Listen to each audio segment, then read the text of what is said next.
one of the evidences that we are not drinking Jesus, either because you're an unbeliever and you've never even tasted, or because you're a believer and something has begun to lure you to another fountain, starting to go there, or you've just blocked him out because you've got some hidden thing you want to keep doing or whatever. One of the evidences of not drinking deeply from Jesus is the instability of constantly moving from one thing to the next, seeking to fill the void.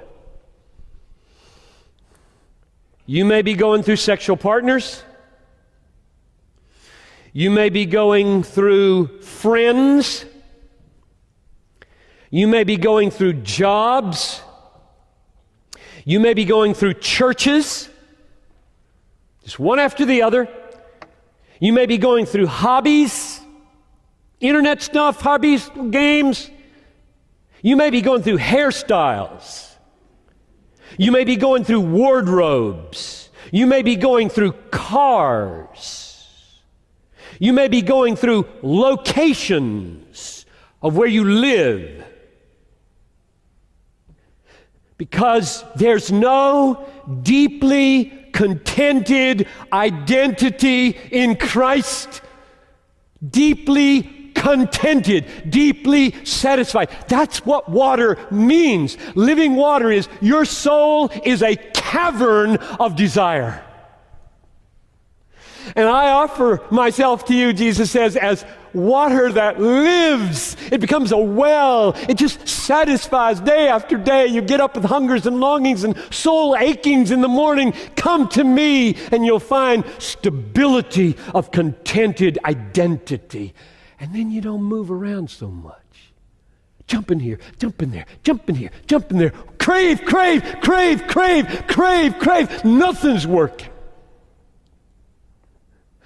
Oh, don't you love people who are so deep with Jesus, they know where it's at, the water.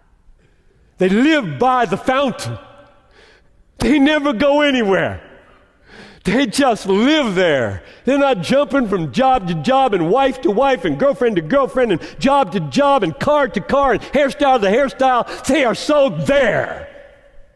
Now, here's the interesting thing about that. That sounds static, doesn't it? Baloney. It isn't static.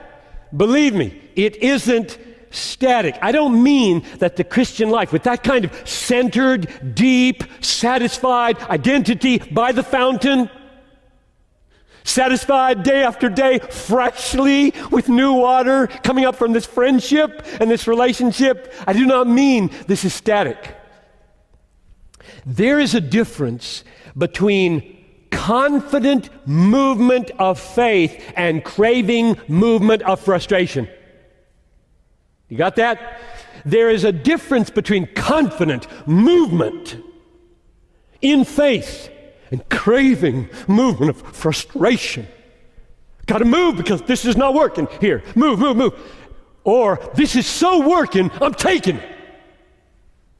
I got a plan. I'm making something in my life. I'm not wasting it. I am moving to China. I'm moving to Ukraine. I'm moving to Southeast Asia. I am on the way because I got my feet on a rock.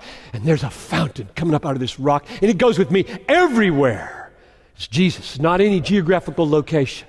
So don't hear me say that the movement in life, job to job and hairstyle to hairstyle and wife to wife and sex to sex and TV program to TV program, that the alternative is frozen. I got the fountain. You know that's not what I'm talking about. This fountain is really a moving fountain. It's like a waterfall. I've used that analogy before. Stay under it, it moves. Oh, Jesus is a mover. He's going to reach the nations. The fountain's on its way to the nations. You want to drink deepest? Go with him to the nations or the neighborhood.